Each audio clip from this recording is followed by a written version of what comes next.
For nearly 2 million people every week, he was the most straightforward man on television. Tough, reliable, a working man doing a hard job in a hard place. But the person those viewers watched every week on Discovery Channel was only half the story, and the half they never saw was the one that almost ended everything before the cameras ever showed up. Bobby Goodson became the face of swamp loggers, a fourth-generation logger from Jacksonville, North Carolina, who built a company from nothing and turned swamp timber into a multi-million-dollar operation. His fans watched him solve equipment failures, battle rising costs, and push his crew toward impossible weekly haul targets in the flooded wetlands of Pender County. By the end of this video, you'll understand why the man they watched was real, and why the man he used to be was someone those same fans would barely recognize. The logging didn't start with Bobby. It started long before him, and that matters more than most people realize when they try to understand why he made the choices he did. Bobby's great-grandfather, T.R. Goodson, spent decades working timber across Florida, South Carolina, and Virginia. He finally settled in Jacksonville, North Carolina in 1954. Bobby's father, whose full name was also Marvin Bobby Goodson, continued the trade for 27 years. The name, the skill, the expectations, and the identity all passed from man to man like a contract no one signed but everyone honored. By the time Bobby was 11 years old, he was already working in the woods, not watching, working, summer after summer, learning to read terrain, operate equipment, and understand the economics of getting timber from swampland to mill without losing your shirt in the process. Most kids his age were riding bicycles. Bobby was learning to run machinery that cost more than most people's houses. That early immersion came with something else, though. Working alongside older men meant spending time around older men. And older men in a logging camp in rural North Carolina in the 1970s didn't exactly keep a close eye on what the kid in the group was getting into. Bobby started drinking early. By his own account, he showed up to school drunk in the 5th grade. That wasn't a one-off mistake. That was a pattern that embedded itself so deeply into his daily routine that, looking back decades later, he described it plainly. He could not remember a single day of his youth that didn't involve getting high, drinking, or some other substance. Nobody at home put a stop to it. Nobody in his circle flagged it. The work continued, the logging continued, and so did everything else. And if you think a kid with that kind of background couldn't also manage to earn a college degree, this next part is the reason this story is more complicated than it first appears. Bobby Goodson, the man millions of Americans know as a swamp logger, a blue-collar television figure, the embodiment of hands-in-the-dirt American labor, went to college and studied graphic communications. That detail sits in almost every biography ever written about him and gets almost no attention, but it changes the shape of his story considerably. After high school, after years of substance use, a volatile adolescence, and becoming a father at 16, Bobby enrolled at Chowan College in Murfreesboro, North Carolina, and graduated with a degree in graphic communications. Think about what that means. He was 16 when his son Justin was born. He and Lori Mueller had started dating when they were 14. By the time he was old enough to vote, he already had a child, a relationship that both parties would later describe as volatile and frequently dangerous, and a substance use problem that had been running for years. And he still managed to finish college. What derailed the communications career wasn't a lack of commitment, it was technology. The computer graphics revolution hit during the exact years Bobby was trying to enter the industry, and his degree became functionally obsolete almost the moment he earned it. The skills he studied became skills machines could now replicate faster, cheaper, and more accurately than any human graduate could. So he went home, went back to work for his father, and in 1986, at 22 years old, took out the financial commitments necessary to start Goodson's All-Terrain Logging Inc., headquartered in Jacksonville, North Carolina, with a vision for a company that would go places other loggers simply refused to go. But the business was only one layer of what was happening in Bobby Goodson's life in 1986. Here's what the comments kept asking, and here's the answer they never got, until now. The version of Bobby and Lori that Swamp Loggers viewers knew was a partnership. Steady, functional, two people who'd been together for decades, built a business, raised a family, and were clearly still standing strong. That image was true by the time the cameras arrived. What it didn't include was the 20-plus years that had come before it. Bobby and Lori's relationship started when they were teenagers in Jacksonville. By the time they were 16, they had a son together. They didn't marry until 5 years later, and according to Bobby himself, he didn't find out until after the wedding that his own brother had taken bets that the marriage would collapse within a year.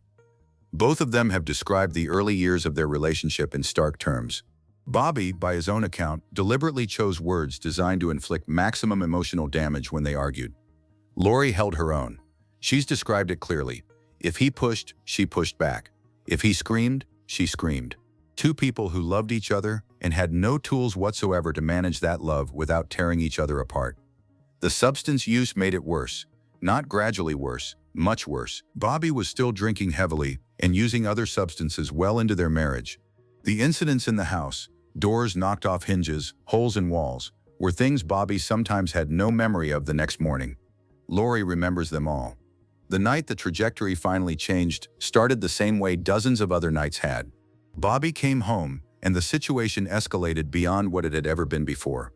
In the confrontation that followed, Bobby had Lori physically pinned against a wall. Her feet were off the ground. And if a phone hadn't rung in that exact moment, if her father hadn't happened to call, it is not clear how that night ends. Lori answered the phone. She held herself together through that conversation.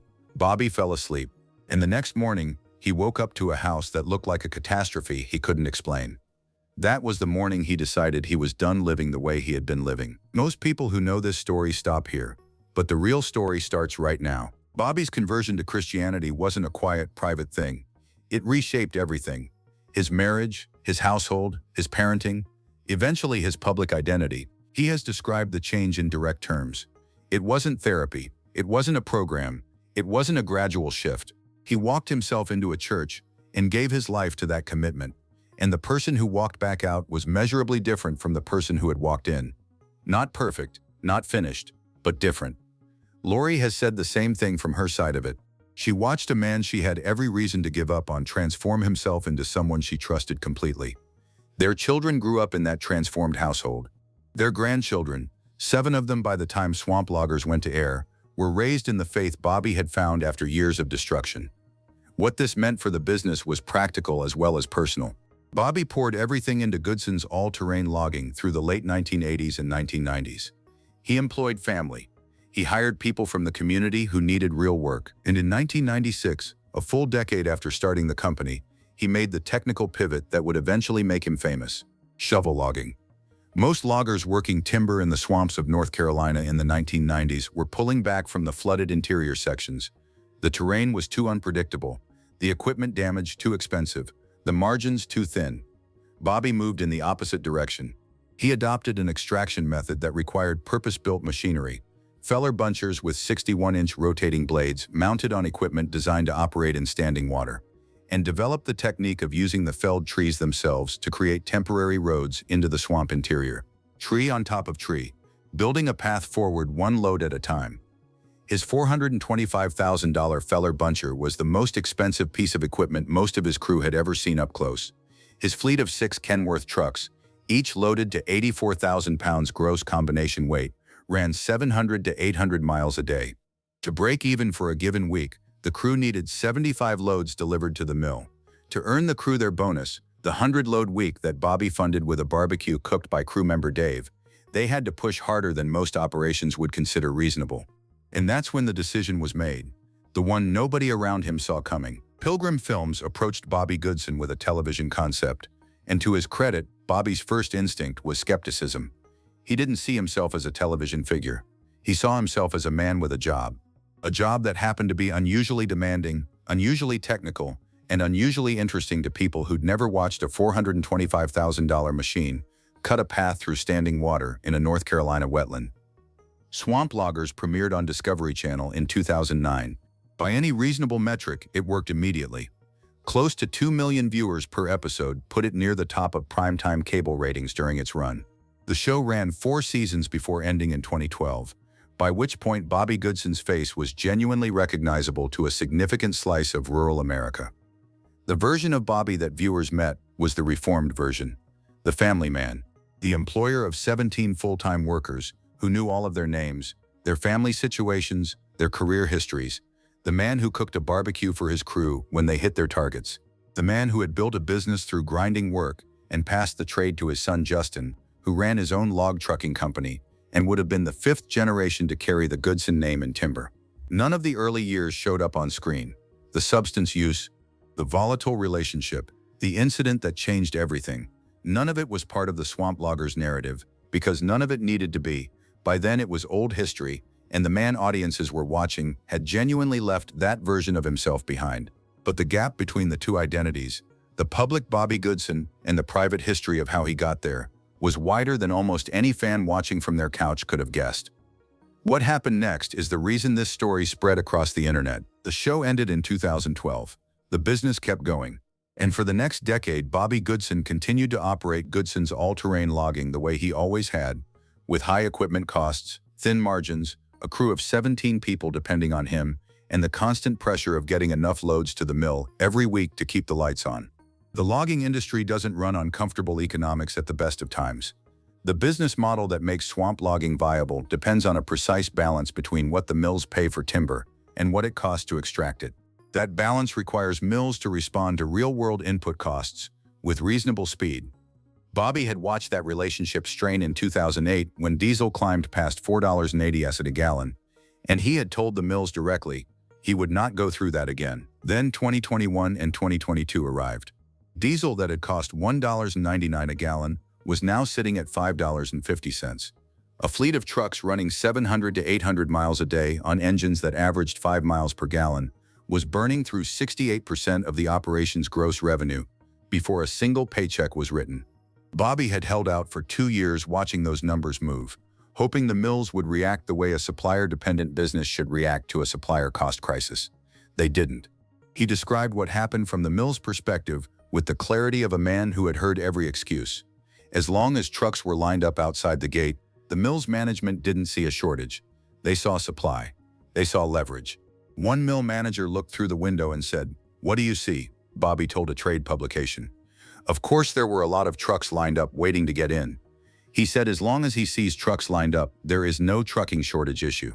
In May 2022, Bobby Goodson stood in front of a camera with Lori beside him and announced the closure of Goodson's all-terrain logging. 37 years, 4 generations of family history, 17 jobs, a son who had built his own trucking operation alongside his father's, gone.